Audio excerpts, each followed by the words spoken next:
A heart attack, medically known as myocardial infarction, is a deadly medical emergency where your heart muscles begins to die because it isn't getting enough blood flow. This is usually caused by a blockage in the arteries that supply blood to your heart. The coronary arteries, that is the arteries that supplies oxygen and nutrients to your heart muscle, when become blocked or narrowed due to a buildup of plaque, the blood flow of your heart can decrease significantly or stop completely. This can cause a heart attack.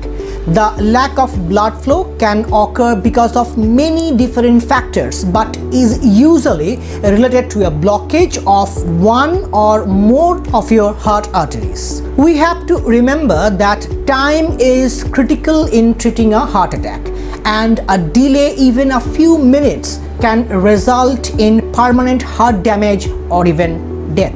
So, what causes a heart attack? The vast majority of heart attacks occur because of a blockage in one of the blood vessels that supply your heart. This most often happens because of the plaque, a sticky substance that can build up insides of your arteries. That buildup is called atherosclerosis. So, who are at risk for developing this atherosclerosis? People with high blood pressure, high level of low density lipoprotein, that is LDL, in their blood, high blood sugar levels, a positive family history of heart disease, and certain lifestyle factors like people who consume more sodium, sugar and fat in their food, habit of consuming tobacco and alcohol, and lack of exercise. So what are the 4 signs of a possible myocardial infarction or heart attack? Worldwide data suggests that the most common 4 signs of a possible myocardial infarction or heart attacks are pressure, tightness, pain and squeezing or aching sensation in your chest or arms that may spread to your neck, jaw or even back. Chest pain or angina feels like discomfort or heaviness in the middle of the chest, or it can be severe and feel like crushing pain.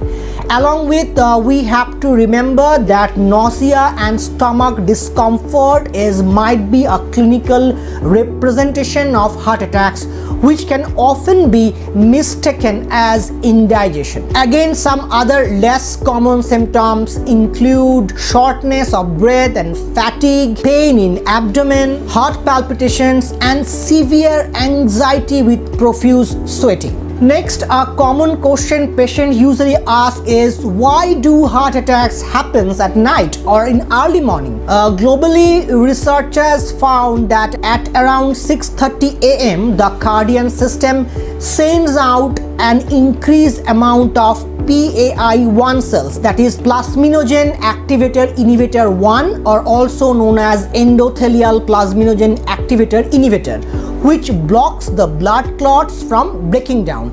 The more PAI-1 cells in the blood, the higher the risk for a blood clot that leads to a heart attack. Now we will discuss about some of the diagnostic criteria and tests. Heart attacks are usually diagnosed in an emergency room settings. A healthcare provider will diagnose a heart attack. The diagnosis of myocardial infarction or a heart attack requires 2 out of the 3 following components. Number 1, a positive history and symptoms like crushing pain in the chest, blood test to check the cardiac enzymes, and ECG changes.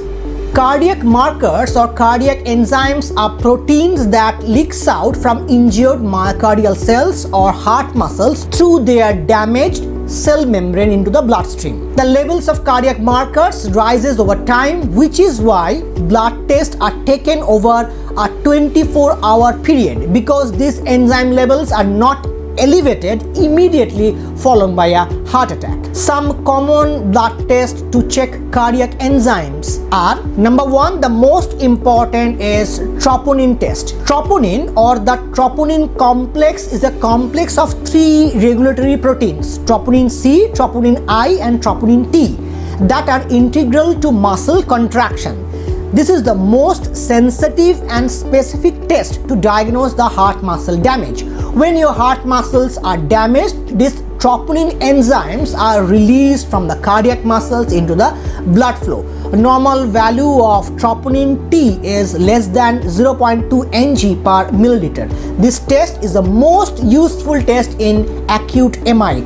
Other blood tests include CKMB test or creatinine kinase myocardial band test, also called as creatinine phosphokinase MB test. It is useful when skeletal muscles damage is not present. Now, when we talk about the ECG changes of MI, we have to remember that in the first hours and days after the onset of myocardial infarction or heart attack, several changes can be observed on the ECG.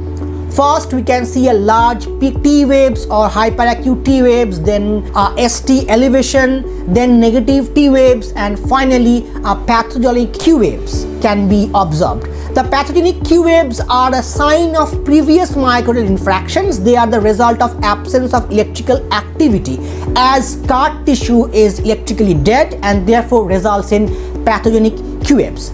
In a 12 leads ECG, ST elevation can be seen in different areas, like for anterior wall we can see in V2 to V4 lead. For lateral wall, lead 1, V5 and V6 can be a diagnostic tool.